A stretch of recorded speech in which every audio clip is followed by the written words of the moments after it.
دے تو دونوں طرح سے ہو سکتا ہے، کیونکہ وہ تو آٹا گوندتے میں ہلنے والی بھی کی جا سکتی ہے جمہوری قیادت سے. دو باتیں میں آپ سے عرض کروں گا. ایک یہ کہ جب مئی 2007 میں کراچی میں 42 لاشیں گریں، اس وقت جو ہے وہ انتظام جو ہے وہ ایک فوجی صاحب کے ہاتھ میں تھا، پرویز مشرف صاحب کے. دوسری بات میں آپ سے سوال کرتا ہوں، لوگ کیوں مطالبہ کر رہے ہیں وجاہت؟ وہ میں عرض کیے دیتا ہوں کیونکہ ہمیں 53 سے یہ بتایا گیا ہے. دیکھو کوئٹہ کے لوگ یہ مطالبہ کر رہے ہیں، کیوں کر رہے ہیں بھائی؟ لوگوں کو یہ بتایا گیا ہے کہ ایز اف کہ جو آرمی جو ہے اس کے پاس کوئی امرت دھارا ہے، کوئی میجک وینڈ ہے، جب آئے گی وہ چیزیں ٹھیک کر دے گی. میں آپ سے سوال کرتا ہوں کہ 2008 کے انتخابات ہوئے، پاکستان کے لوگوں کا فیصلہ ہے، کیا وجہ ہے کہ بلوچستان میں وہ واحد صوبہ تھا، کیونکہ ہمیں یہ بھی معلوم ہے کہ سیاسی، سماجی، معاشی طور پہ پیچھے ہے باقی صوبوں سے، وہاں پہ مسلم لیگ کاف جیتی ہے. معاف کیجیے گا، فوج جو ہے وہ کوئی گارنٹی نہیں ہے ملک کو آگے چلانے کی یا لوگوں کو سیکورٹی تحفظ دینے کی. ہمیں سیاسی قیادت پہ بھروسہ کرنا چاہیے، اس کو زیادہ بڑے تناظر میں لینا چاہیے. یہ محض آئین کا معاملہ یہ نہیں پرویز ہے. سیاسی قیادت، اور ابھی ٹکٹ چل رہا ہے کہ اتحادیوں کے ساتھ گفتگو شروع کی ہے پاکستان پیپلز پارٹی نے، اور گورنر راج کے بارے میں مشورہ کیا جا رہا ہے. جب ہم گفتگو کر رہے ہیں، بات بھی چل رہی ہے. کیا دیکھیں پرویز، آپ کو سمجھانے کی تو ضرورت نہیں ہے. افتخار صاحب میں عرض کرتا ہوں، وجاہت نے جن باتوں کی طرف اشارہ کیا ہے، ہمیں ذرا ان پہ ضرور سب کو بحیثیت قوم کے بھی غور کرنا چاہیے، اور پاکستان کے دانشور بھی یقیناً ان ساری باتوں کو جانتے ہیں کہ بلوچستان کی نمائندہ سیاسی قیادت جو ہے اس کو ہم نے خفا کر دیا ہے، جو بلوچستان کے معاملات کو سنبھال سکتی ہے، بلوچستان کے معاملات کو سنبھالنے میں مدد دے سکتی ہے. آج کہاں ہے اختر مینگل، کہاں ہے بختیس، کہاں ہے بزنجوز، کہاں ہے محمود خان اچکزئی؟ ہم نے ان کو سیاست سے اٹھا کر باہر بٹھا دیا. یہ وہ لوگ تھے جو بلوچستان کے لوگوں کو ان کے زخموں پر مرہم بھی رکھ سکتے تھے، اور بلوچستان کے لوگوں کو جن پر اعتماد بھی تھا. ہم نے ایک مصنوعی قیادت جو ہے بلوچستان میں، اس کو انتخابات کے ذریعے بلوچستان کے لوگوں پر مسلط کر دیا. قیادت مصنوعی بھی تھی اور مفلوج بھی ہے، معاف کیجیے گا. تو یہ مصنوعی یہ بات تو سیاسی عمل کے خلاف جاتی ہے. آپ کے مخالفین یہی کہتے ہیں کہ بلوچستان میں ایک مفلوج، اور دوسرا کیا لفظ استعمال کر رہے ہو، مصنوعی، اور یہی تو الزام لگاتے ہیں کہ یہ سیاسی جو ڈھونگ چل رہا ہے پاکستان میں، یہ مصنوعی ہے، مفلوج ہے. اس کو ختم کرو، اس کو پیک کرو. یہ جمہوریت ناکام ہو گئی. یہ حالات کس نے پیدا کیے؟ یہ حالات کس نے پیدا کیے کہ اختر مینگل جو ہے وہ دبئی میں چل کر بیٹھے ہوئے، بگٹی صاحب جو ہیں وہ زمین سے نیچے ہیں، بزنجو جو ہے وہ اسلام آباد سے بلوچستان جانے کے قابل نہیں ہیں. یہ کس نے حالات پیدا کیے ہیں پاکستان میں؟ آخر ان سے بھی کبھی کوئی سوال کیا جائے گا، ان سے بھی کبھی کوئی حساب لیا جائے گا، ان سے بھی کوئی پوچھے گا. لوگ مانگ رہے ہیں. دیکھو نا، تو اس لیے مطالبہ کر رہے ہیں کہ ان کو شہر میں لایا جائے، ان سے ہمیں پروٹیکشن مل جائے گی. اسی لیے نہیں، میں کہتا ہوں کہ آپ بلوچستان کی حقیقی سیاسی قیادت کو ایک فری ہینڈ دیں. آپ ایک بلوچستان میں ایسے انتخابی عمل کی بنیاد رکھیں جس میں سب کو ایک طرف ہو جانا چاہیے، کسی کو مداخلت نہیں کرنی چاہیے، کسی کو یہ حق نہیں ہونا چاہیے کہ وہ کے نتائج میں اپنی مرضی کے لوں گا. آپ ایک دفعہ free and fair election Balochistan میں ہونے دیں، بلوچستان کی حقیقی قیادت کو سامنے آنے دیں، بلوچستان کے معاملات کو بہتر طریقے سے حل کیا جا سکے گا. لیکن اگر ہم یہ نہیں کریں گے تو دیکھیے، فوج تھی پاکستان میں، بنگلہ دیش میں بھی فوج کے پاس تھے معاملات. کیا بنگلہ دیش پر ہمارا قبضہ باقی رہ سکا ہے؟ کیا پاکستان کی 60 سال کی تاریخ میں سے 35 سال فوج کی حکمرانی نہیں رہی؟ تو کیا پاکستان میں امن قائم ہو گیا؟ ہمیں ان باتوں کو اپنے لوگوں کو بھی سمجھانا چاہیے، ہم سب کو بھی سمجھنا چاہیے. میں ان باتوں کو پراپیگیٹ ہی نہیں کرنا چاہتا ہوں. میری صرف یہ درخواست ہے کہ برائے مہربانی بلوچستان کی حقیقی سیاسی قیادت کو اس کا کردار ادا کرنے دیں. یقیناً پاکستان بلوچستان کی حد تک مسائل سے تھوڑا باہر نکل آئے گا. اور کبھی صاحب، یہ باتیں ٹھیک ہے کہ ہم، عجیب سی بات ہے کہ ہم چاروں کے چاروں جو اس ٹیبل پہ بیٹھے ہیں وہ جمہوریت کے حامی ہیں اور جمہوری پروسیس کو سپورٹ کرتے ہیں. ہم سمجھتے ہیں تبدیلیاں جمہوریت کے ذریعے آئیں گی. لیکن آج جو ہو رہا ہے، خاص طور پہ ہم بلوچستان میں جو بات کرتے ہیں، تو ہم دیکھتے ہیں کہ وہاں پہ جمہوری قوتیں ناکام ہوئیں، اور بہت ڈیٹیل میں پرویز نے بتایا، نام لے کے بتایا. کون ذمہ دار ہے؟ ایک اور دوسری بات ہے کہ جو یہ فقہ کی بنیاد پر جھگڑا ہے، جو مسلک کی بنیاد پر جھگڑا ہے، کیا جمہوری عمل، ایک مضبوط جمہوری عمل اس مسئلے کو حل کرنے میں معاونت کر سکتا ہے، ثابت ہو سکتا ہے ایک ایسی فورس کے ان لوگوں پہ قابو پا لیا جائے؟ معاونت تو بالکل کر سکتا ہے جمہوری عمل، ہر کام میں، اچھے کام میں جمہوری عمل معاونت کر سکتا ہے، لیکن اس میں جو سماجی رویے ہیں ان کو بھی بدلنے کی ضرورت ہے۔ جب میرے کسی بھائی کو جس کا کسی اور فرقے سے تعلق ہے، اس کی غیر موجودگی میں کوئی میرا دوسرا بھائی گالی نکال رہا ہو، تو میں جب تک اس کو نہیں روکوں گا کہ یہ کام نہیں کرو، اس وقت تک جو ہے یہ معاشرہ اس طرح رہے گا۔ اب یہ بالکل ٹھیک کہتے ہیں دونوں میرے بھائی، یہ کوئی فرقہ وارانہ بات نہیں ادھر ہو رہی، لیکن ایک دہشت گرد گروپ ہے جس نے ایک خاص فرقے کو ٹارگٹ کر لیا ہوا ہے۔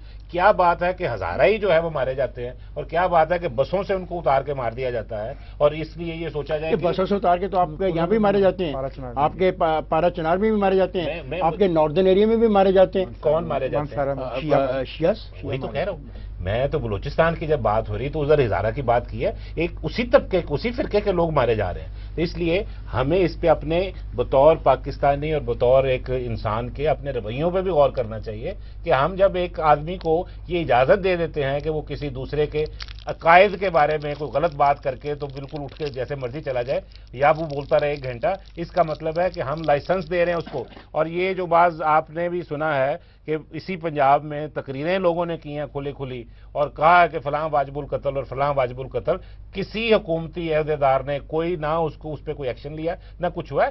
ہمیں اپنے رویوں پہ غور کرنا چاہیے۔ مجھے 1 ووٹ نہ ملے، ظلم کے ساتھ کھڑا ہونے سے بہتر ہے کہ آدمی ہار کے گھر چلا جائے۔ لیکن میری سن لے گزارش دوسرا، جہاں تک یہ کہا گیا کہ یہ حل ہے کہ اس میں جو سٹیک ہولڈرز ہیں وہ واپس آئیں، ہر چیز کے حل جو ہیں وہ 3 طرح کے ہوتے ہیں، immediate, short term, long term. Immediate حل اس کا جو ہے وہ یہ ہے کہ ان لوگوں کو لاشیں دفنانے کے قابل کریں، قانون آئین کے اندر رہتے ہوئے ان کو لاشیں دفنانے کے قابل کریں۔ شارٹ ٹرم حل یہ ہے کہ الیکشن جو ہے ان کو اناؤنس کریں، اور لانگ ٹرم حل یہ ہے کہ جمہوری پروسیس میں کوئی قوت کسی طرح کی مداخلت نہ کرے۔ تو بات یہ ہے کہ سر اس کا مطلب یہ ہے کہ وی گو فار الیکشنز اونلی؟ نہیں، میں تو کہہ رہا ہوں 3 short term, immediate, short term, long term. Immediate حال یہ ہے کہ جو ان کا مطالبہ ہے لاشیں دفنانے کے لیے، وہ مطالبہ آپ آئین کے اندر رہتے ہوئے پورا کر دیں۔ یہ حکومت جو وہاں پہ کام نہیں کر رہی، اگر آپ اس کو فی الحال نہیں ہٹانا چاہتے کسی وجہ سے، تو کم از کم ان کو یہ کیوں وہ فوج مانگ رہے ہیں؟ وہ کوئی فوج بھی یہ نہیں کہ وہ کہتے ہیں فرشتے آ جائیں گے، ان کو یہ تاثر ہے 2 طرح کا۔ ایک کہ یہ حکومت غیر جانبدار نہیں ہے، جو ادھر جو مظلوم کے ساتھ نہیں کھڑی۔ آپ یہ کہنا چاہتے ہیں کہ وہ جو رکن ہیں شامیوں کے وہ اینٹی شیعہ ہیں سر؟ نہیں، یہ بالکل نہیں۔ آپ یہ دیکھیں بدقسمتی سے، جیسے پرویز رشید نے بھی کہا، وہاں پہ شاید ٹرو نمائندے نہیں ہیں، اور ان کو سوائے اپنی وزارت کے، جس اسمبلی میں ایک آدمی اپوزیشن میں ہو اور باقی سارے حکومت میں ہو، وہاں پہ آپ کیا توقع کریں گے جبکہ یہ جیتے ہر کوئی مختلف پارٹیوں سے اور آزاد جیتے ہوئے ہیں۔ اس لیے وہ جو لوگ ہیں انہوں نے ثابت کیا ہے اپنے کنڈکٹ سے کہ ان کو کسی کا کوئی درد نہیں ہے سوائے اپنی ذات کے درد کے۔ اس وجہ سے یہ بات جو ہے اس میں تو کوئی شک نہیں ہے کہ ان کو فوری طور پہ جو ہے وہ اگر کسی کو انٹروین کرنا پڑتا ہے کیا جائے، اس حکومت سے جان چھڑوائی جائے لوگوں کی، اور اس کے ساتھ ساتھ جو ہے لوگوں کو ایسے آفیسر سویلین بھی لگ سکتے ہیں جس پہ ان کی تسلی ہو کہ ہاں یہ ہماری داد رسی کرے گا۔ پروفیسر صاحب، فاروق صاحب اور وجہ صاحب، میں جا رہا ہوں بریک پر، بریک سے واپس آ کے ہم گفتگو کے سلسلے کو جاری رکھیں گے۔ خواجہ صاحب میں جا رہا ہوں بریک پہ، جائے گا نہیں، میرے ساتھ رہیے گا۔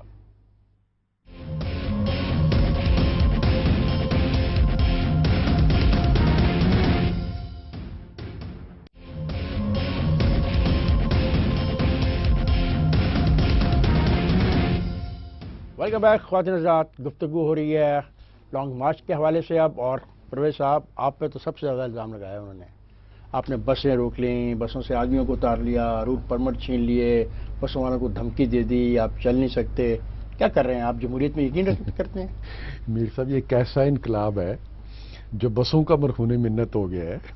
بسیں تو چاہیے نا، ہر پارٹی کو بسیں انقلاب لے جانے کے لیے۔ جی میں یہی عرض کر رہا ہوں، انقلاب نہ بسوں کے مرہون منت ہوتے ہیں، نہ انقلاب بلٹ پروف جیپس میں بیٹھ کے آتے ہیں۔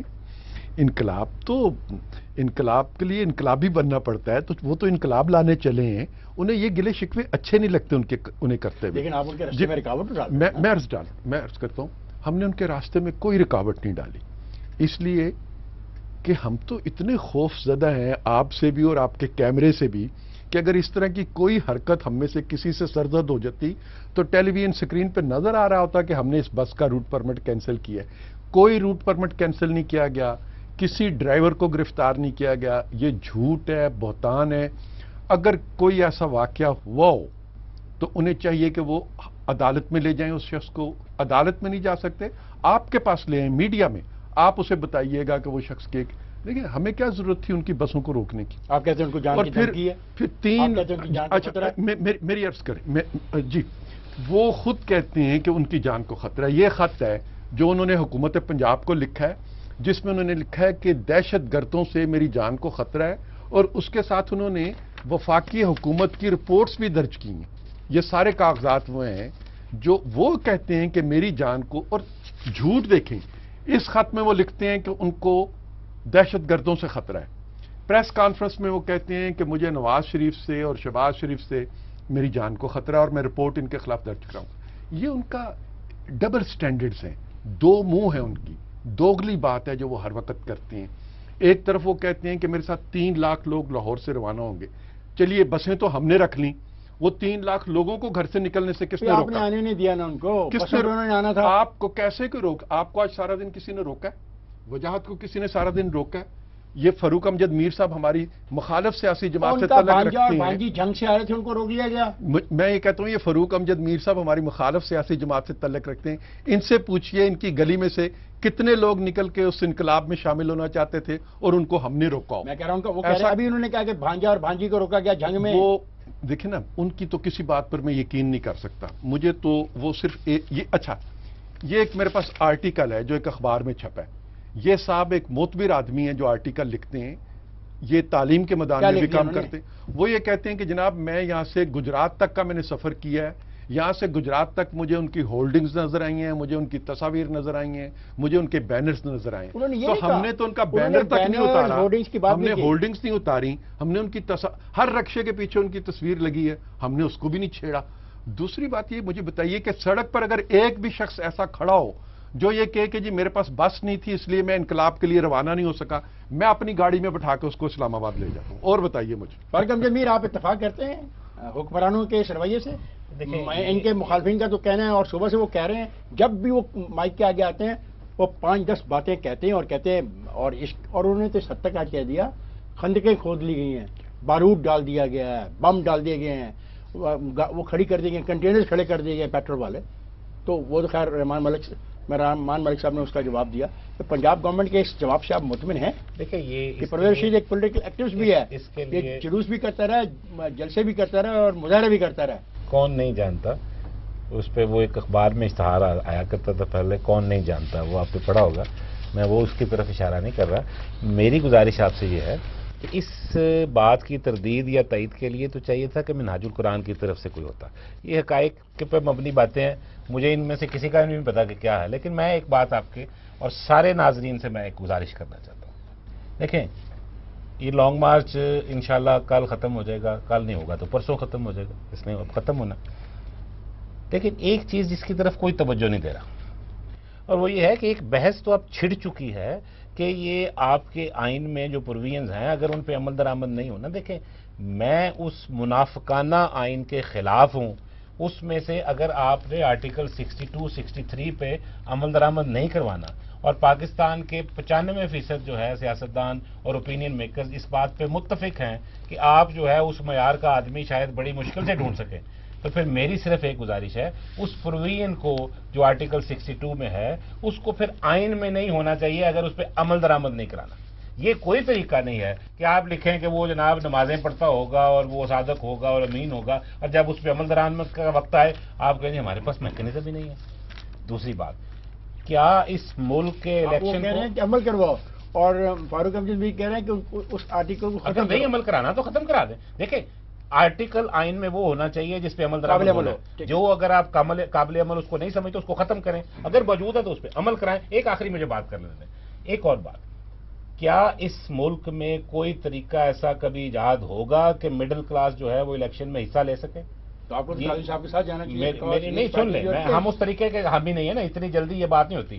میں صرف اس بات کا حامی ہوں, ایک بحث انہوں نے چھیڑ دی ہے, اس پہ گفتگو اس مارچ کے ختم ہونے کے بعد بھی چلتی رہنی چاہیے. ان کا کردار کیا ہے, پیسے کہاں سے آئے, اس کا جواب وہ خود دیں گے. مجھے اس سے کوئی قرض نہیں ہے. مجھے قرض اس بات سے ہے کہ کیا میرے آئین کے اندر جو لکھی ہوئی پرووینز ہیں ان پہ عمل ہوتا ہے, اور دوسرا کیا میں ایک مڈل کلاس کا آدمی اس ملک میں بڑے سرمایہ داروں کے خلاف قانون کے دائرے میں رہتے ہوئے الیکشن لڑ سکتا ہوں. اور کیا جب آئین میں لکھ دیا جائے یا اس کے نیچے جو قانون بنتے ہیں کہ 15 لاکھ روپے سے زیادہ آپ کسی الیکشن میں پیسے نہیں لگا سکیں گے, تو کیا اس پہ 15 لاکھ سے آگے بڑھنے کو روکنے کے لیے کوئی طریقہ ہمیں تجویز کرنا ہے یا نہیں کرنا؟ لاجیکل چیزیں بڑی ایسی چیزیں جس کو آپ بھی کنونس ہو, میں بھی کنونس ہوں, کیا کہو گے؟ جی سیدھی سی بات یہ ہے کہ 62 اور 63 جو ہے یہ ہماری جمہوریت کی پیٹھ میں ایک خنجر ہے. یہ نہیں ہونا چاہیے. یہ کہنا کہ اس پہ عمل ہو سکتا ہے یا نہیں, میرا یہ کہنا ہے کہ عوام کی نمائندگی کرنے کے لیے 62 میں جو کچھ کہا گیا اس کی ضرورت نہیں. مڈل کلاس کی بات ہوئی, دیکھیے پرویز رشید صاحب تشریف رکھتے ہیں, سینیٹر ہیں, سٹنگ سینیٹر ہیں, قابل احترام ہیں, ایم این اے تشریف رکھتے ہیں, سابق ایم این اے ہیں, ناظم رہے ہیں, یہ مڈل کلاس سے تعلق رکھتے ہیں. دونوں بھائی جو ہے مڈل کلاس سے تعلق رکھتے ہیں. میرا یہ کہنا ہے کہ آئین میں کوئی ایسی بات نہیں ہے کہ فیوڈل ہو یا مڈل کلاس ہو, یہ ہم نے کلیشے بنائے ہوئے ہیں. ہم اس کی آڑ میں جمہوریت کے اور عوام کے حق حکمرانی کی جڑوں میں بارودی سرنگیں نہ بچائیں. دوسری بات میں آپ سے عرض کروں کہ میں تو بہت خوش ہوں کہ طاہر القادری صاحب نے جو لانگ مارچ کرنا تھا to the best of my understanding fizzle out ہو رہا ہے. دیکھیے جس سوچ نے 2011 میں میمو کے سامنے لائی تھی اور وہ 2012 میں فزل آؤٹ ہوا, وہی سوچ اس کے پیچھے کھڑی تھی. وہی لوگ, وہی اخباری دانشور جو ہے نا, جو میمو کیس پہ اچھل اچھل کے باتیں کر رہے تھے, وہ طاہر القادری صاحب کے پیچھے اچھل رہے تھے. میرا یہ کہنا ہے کہ یہ ہماری جمہوری عمل کی بلوغت ہے کہ اس میں پی ٹی آئی بھی, اس میں ایم کیو ایم بھی, پیپلز پارٹی بھی, مسلم لیگ نواز بھی, عوام کا حق حکمرانی اتنا آگے بڑھا ہے کہ جو جمہوریت دشمن کفتے ہیں, اگر ان کے ہاتھ میں ان کی بات اگر طاہر القادری پہ آگے رک گئی ہے, یعنی وہ اس لیول پہ اگر اتر آئے ہیں اور ناکام ہوتے ہیں, بیرون چھوڑتے ہیں, صرف اس میں ایک مہربانی کرنی چاہیے لوگوں کو کہ یہ یاد رکھنا چاہیے کہ اب اس کا بھی حساب رکھے. جیسے 89 سے 99 تک جمہوری حکومتوں کو کام نہیں کرنے دیا گیا تھا, ہر آئے روز ایک جو ہے وہ نیا اشکلا کھڑا کیا جاتا تھا, یہ بھی کیا جا رہا ہے. یہ جمہوریت کی ناکامی نہیں, یہ کھلواڑ کی ناکامی. پرویز ختم, ہمارے پاس وقت نہیں. کیا یہ حقیقت ہے جو بعض وجہات کہہ رہے ہیں کہ میچورٹی آ گئی, پولیٹیکل میچورٹی آ گئی؟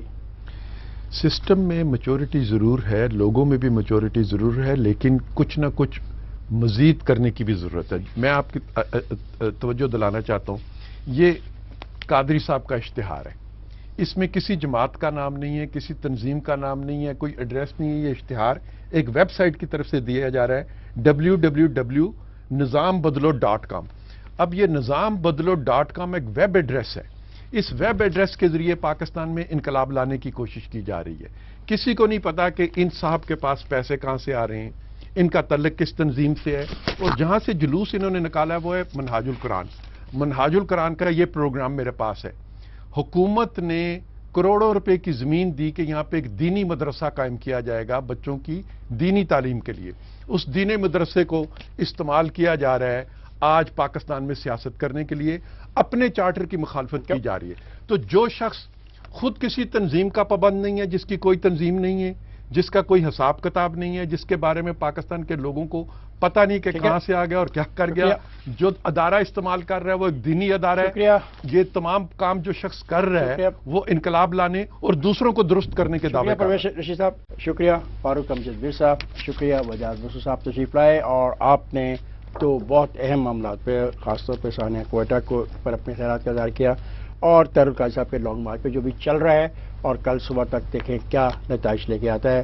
اس امید کے ساتھ کہ آنے والا دن پاکستان کے جمہوری عمل کو کمزور نہیں کرے گا, اور جو عمل چل پڑا ہے جس پہ کنسنسس ہے پاکستان کے اندر, اس کے نتیجے میں پاکستان کے اندر وقت پر انتخابات ہوں گے. خاتون حضرات مجھے اجازت دیجیے, خدا حافظ.